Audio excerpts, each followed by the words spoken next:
BK Sahu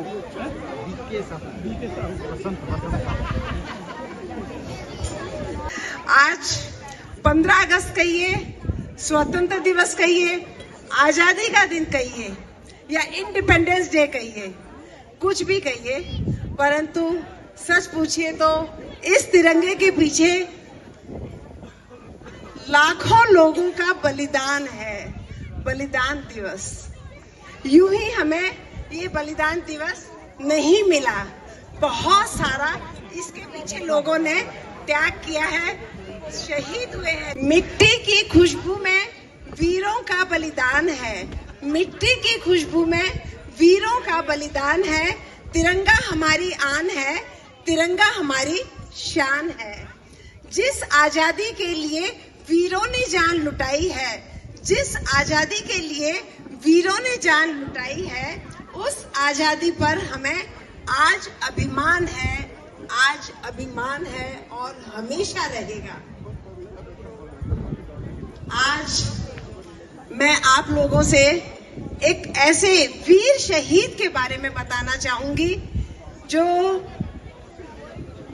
आप जिनके बारे में सोचेंगे आपका सिर गर्व से ऊंचा हो जाएगा। मैं उनके बारे में कुछ ऐसा बताऊंगी शायद जो बहुत कम लोग जानते होंगे, और वो वीर शहीद हैं हमारे भगत सिंह जी, जिनके बारे में मैं आज आपको कुछ बातें बताऊंगी। वीर भगत सिंह जी जब जेल की कोठरी में थे, वो सिर्फ देश के लिए लड़ना ही नहीं चाहते थे, देश को स्वतंत्रता दिलाना ही नहीं चाहते थे, वो पढ़ने में भी बहुत इंटरेस्ट रखते थे, वो देश के बारे में गहराई से सोचते थे। और उन्होंने जब वो जेल की कोठरी में थे, वहां भी उनकी ये डिमांड थी कि उन्हें पढ़ने लिखने की कुछ सामग्री दी जाए।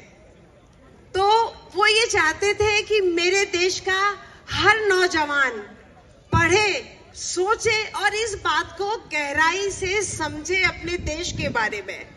भगत सिंह जी ये चाहते थे।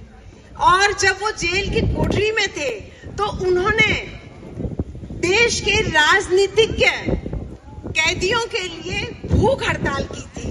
वो भूख हड़ताल उनके अपने लिए नहीं थी, वो चाहते थे कि जो भी कैदी हैं उन्हें जानवरों जैसा बर्ताव ना करें उनके साथ में, और उन्हें 2 वक्त का खाना दिया जाए।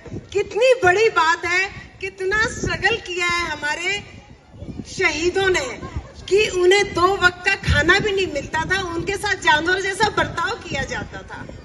दिन बीतते गए, शरीर कमजोर होता गया, पर उनकी हिम्मत नहीं टूटी। यही एक वीर की निशानी है।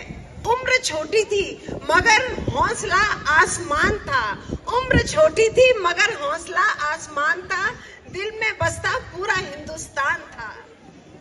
हंसते हंसते दे दी जान वतन के लिए, ऐसे वीर को भारत सदा, ऐसे वीर पर भारत को सदा अभिमान था, अभिमान है और हमेशा अभिमान रहेगा ऐसे वीर पर, भगत सिंह जैसे वीर पर और उन जैसे बहुत सारे वीरों पर।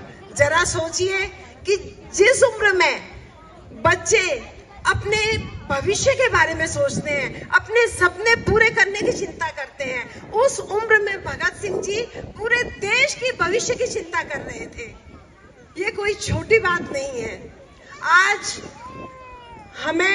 हमारे बच्चों के पास हर तरह की फैसिलिटी है, उनके पास मोबाइल है, इंटरनेट है, पढ़ने की हर सुविधा है, बोलने की हर सुविधा है, आगे बढ़ने की हर सुविधा है।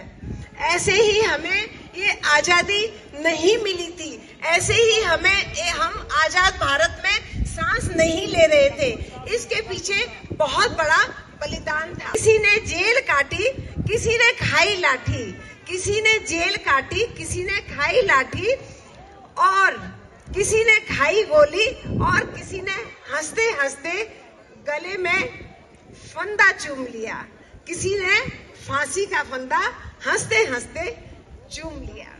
जब भी हमारा तिरंगा लहराता है, आप इस तिरंगे को देखते हैं तो इसके पीछे छिपे हुए हजारों लाखों शहीदों का बलिदान जरूर देखें, क्योंकि ये बलिदान उनका हमारे लिए बहुत महत्व रखता है। और अंत में बस मैं इतना ही कहना चाहूंगी, लहू से सींचा है इस धरती को वीर जवानों ने, लहू से सींचा है इस धरती को वीर जवानों ने, अपनी जवानी लुटाई है देश के परवानों ने। हम चैन से सोते हैं आजाद हवा में, हम चैन से सोते हैं आजाद हवा में, क्योंकि जान दी थी भारत के परवानों ने।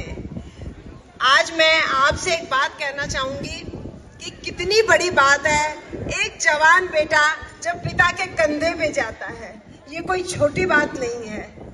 तो फिर भी वो गर्व से सिर उठा के कहते थे कि हमारा बेटा देश के लिए शहीद हुआ है।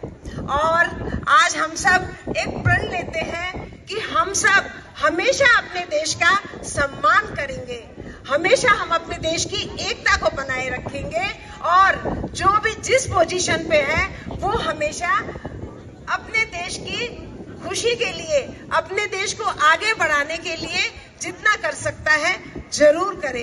क्योंकि आज जो आपके बच्चे देखेंगे भविष्य में वो वही करेंगे। अगर आपके बातों में, आपके कामों में देशभक्ति की थोड़ी सी भी भावना है तो आपके बच्चे वो आपसे जरूर सीखेंगे। सत्ता में कोई भी हो, इससे कोई फर्क नहीं पड़ता, पर हमारे देश के लिए हमारे मन में एक जज्बा होना चाहिए। और अब सब मेरे साथ बोलेंगे, भारत माता की, वंदे मातरम, वंदे मातरम, वंदे मातरम, इंकलाब, जय हिंद।